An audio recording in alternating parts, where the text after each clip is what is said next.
Hello, plebeians, and welcome to everybody's favorite scripted show, PM12Talks. It's been over 2 years since I last uploaded one of these, and so I figured the return of PM12Talks should be special, you know? So, in honor of this segment's return, I wanted to talk about the topics suggested by you all. Recently, I made a tweet asking you guys to send in topics or questions, and I'm going to try to talk about them all. So, without further ado, let's just jump into it.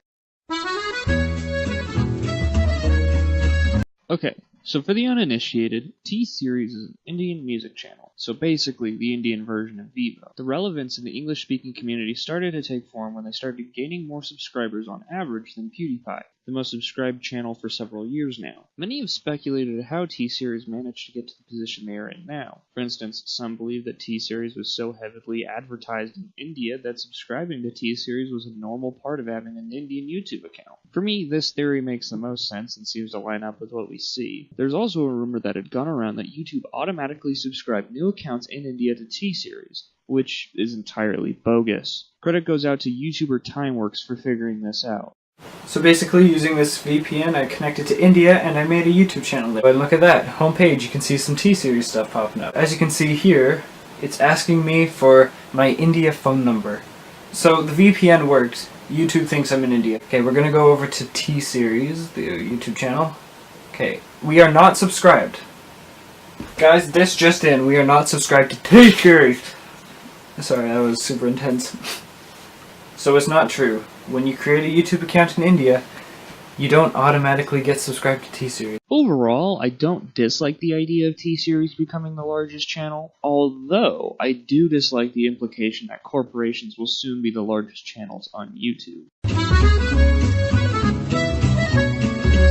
H360 and I have been friends for the longest time, and I'm glad that I've been able to maintain that friendship with him. Since it's hard to talk about him in a general sense, I think it'd be more interesting to talk about an anecdote regarding H360. So, back in the day, Hatena360 had another YouTube channel, and he decided to try doing the then popular ALS Ice Bucket Challenge. He had invited me to appear in the video to dump ice on him, and I accepted. Before you go thinking you can see me in that video, know these two things. One, I was wearing a mask, as I do enjoy my anonymity, and two, the video has since been deleted. So, yeah. Good luck finding something that doesn't exist anymore. I think this interaction between H and I really sticks out to me because it's something that got me more interested in the culture behind the internet.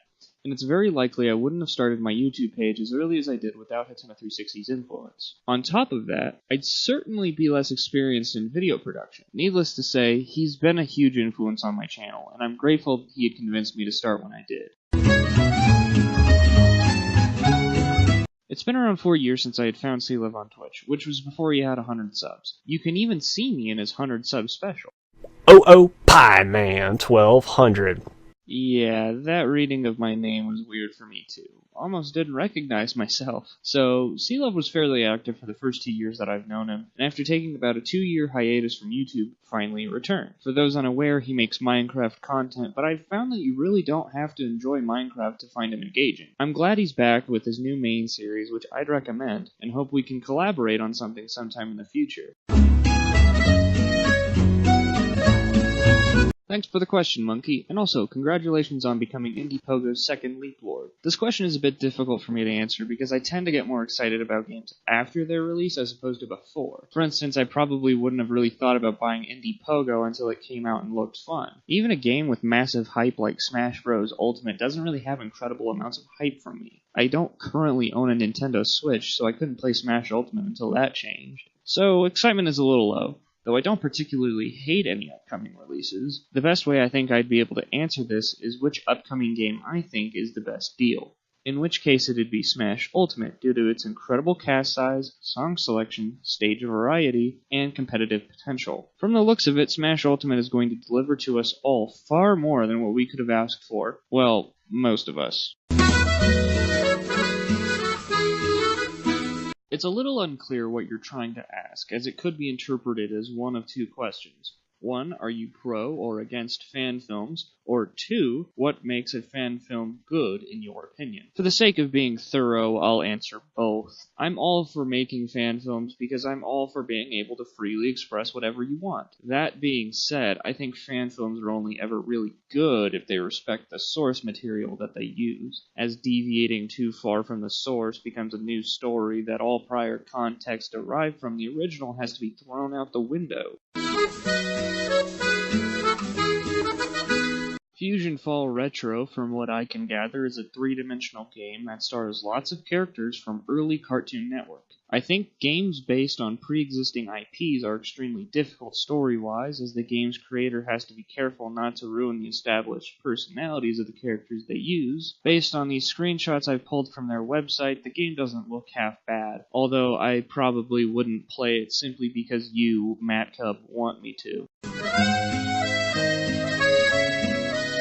Talking about it, the state of YouTube yields a different answer every month, and the general trend I've been seeing throughout is negative. 2 years ago, I talked about advertiser-friendly content, which I still think is bogus. All the same, looking back, making advertiser-friendly videos was a foreshadow of sorts, alluding to the even larger demonetization debacle. It seems like over the last couple of years, YouTube's been trying to go more in a direction that's corporate, what with its trending page being filled with videos nobody watches. There's been a myth going around that YouTube changed its algorithm to kill Leafy is here, a more wayward voice in the commentary community on YouTube back in 2016. The rumor goes that Leafy didn't really fit the mold of what YouTube wanted their platform's perception to be, so they gave him the axe to make way for more bland and generic channels to surface and take hold of the trending page. As a result, these sorts of changes will make it very hard to grow a channel without already having a modicum of success. Over 2 years ago, I released a video titled Prop Hunt with Dylan and Matt, which I will approximate to be when I first started interacting with Bear Cub, or Matt. For those unaware, Eddie is a friend of Matt, and so I met him around the same time by proxy. I feel that Eddie's been a pretty awesome friend to have bantered with over the years, although he'd be even cooler if he could join me for a recording sometime. Wink wink, nudge nudge, know what I'm saying?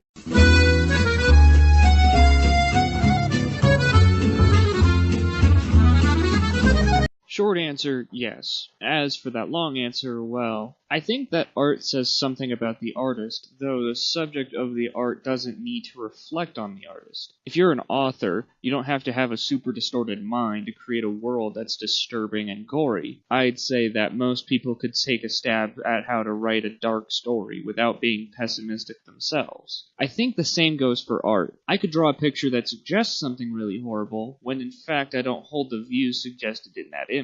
In the same way, a really horrible person can create a really nice piece of art, and I don't think that art should be judged with the same scrutiny as that artist.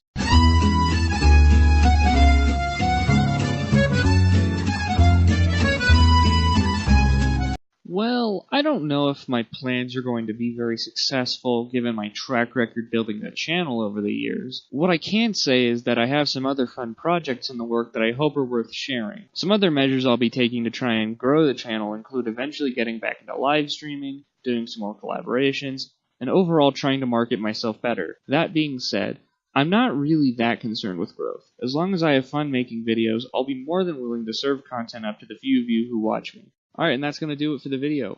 I'm going to do this ending without a script, so this will be kind of more of a candid thing. We're going to see how it goes. I want to thank all of you who had suggested a topic or a question for me to answer. I really do appreciate your guys' support and helping me out. Let me know down in the comment section below if you want another one of these videos in the future, and if I get enough support on this video, I will probably end up doing that because I aim to please, y'all. I aim to please. Yeah, so if you enjoyed the video, make sure to give it a like, comment down below what you think, if you want to see another one, and yeah, I'll see you guys all in the next video. Take care.